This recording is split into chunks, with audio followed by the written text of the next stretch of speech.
চলে বাংলাদেশের রাজনৈতিক যে কাঠামোটা এটাকে একেবারে পুরোপুরি ধ্বংস করে ফেলা হয়েছে। আমি নিজে 15 বছরে 11 বার জেলে গেছি। আমি এই জন্য কথা বলছি যে 11 বার জেলে গিয়ে সেখানে কয়েক বছর জেলে থাকলে সেই অবস্থাটা রাজনীতির কিভাবে দাঁড়ায় আমার দলের ক্ষেত্রে, আমার কর্মীদের ক্ষেত্রে, সেটা আপনারা খুব ভালো করে বোঝেন। 60 লক্ষ মানুষের বিরুদ্ধে মিথ্যা মামলা, কমপ্লিটলি 60 লক্ষকে বিশ্বাস করতে চায় না। এবং এই মানুষগুলোকে প্রতিদিন আপনার কাজ করা গিয়ে দাঁড়াতে হয়, জামিন দিতে হয়, একটা আলাদা একটা ব্যাপার আছে এইখানে।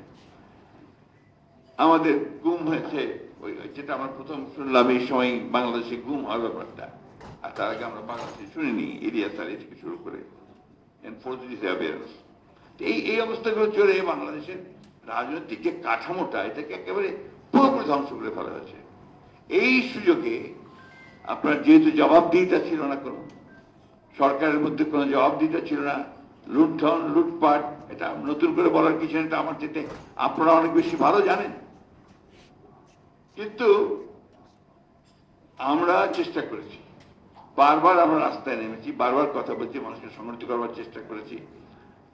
যাই হোক, শেষ পর্যন্ত আমি মনে করি যেটা একটা অভূতপূর্ব একটা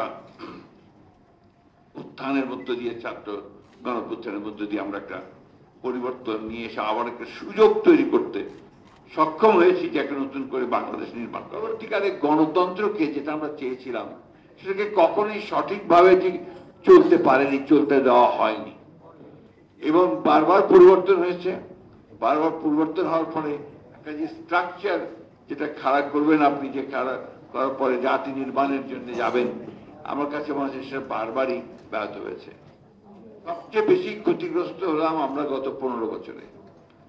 গণতন্ত্র বলতে কথাটাকে পুরো উড়িয়ে দেওয়া হলো, এবং বাংলাদেশের মানুষের যে নিজস্ব চিন্তা ভাবনা, আকাঙ্ক্ষা, একটা গণতান্ত্রিক সমাজ নির্মাণ করবার, তার মধ্য থেকে সবকিছুকে নিয়ে আসা, সেটাকে পুরোপুরিভাবে নস্যাৎ করে দেওয়া হয়েছে।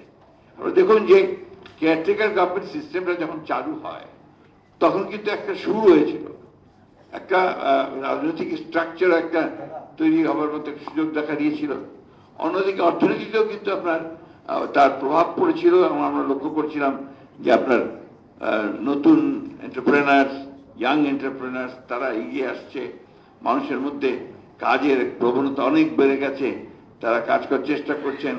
আমাদের শাসন ব্যবস্থার মধ্যেও একটা গণতান্ত্রিকতার ছাপ আসা শুরু হয়েছিল, কিন্তু দুর্ভাগ্যজনকভাবে গত 15 বছরে অত্যন্ত পরিকল্পিতভাবে সেটাকে সম্পূর্ণ ধ্বংস করা হয়েছে।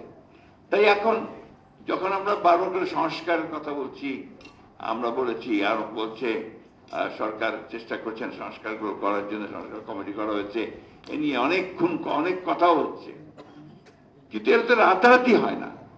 আমার কাছে যেটা মনে হয় যে সংস্কারটা কার জন্য? মানুষের জন্য। সেই মানুষের তো সংস্কার, তার মানসিকতার মধ্যে তো একটা পরিবর্তন আসতে হবে। এই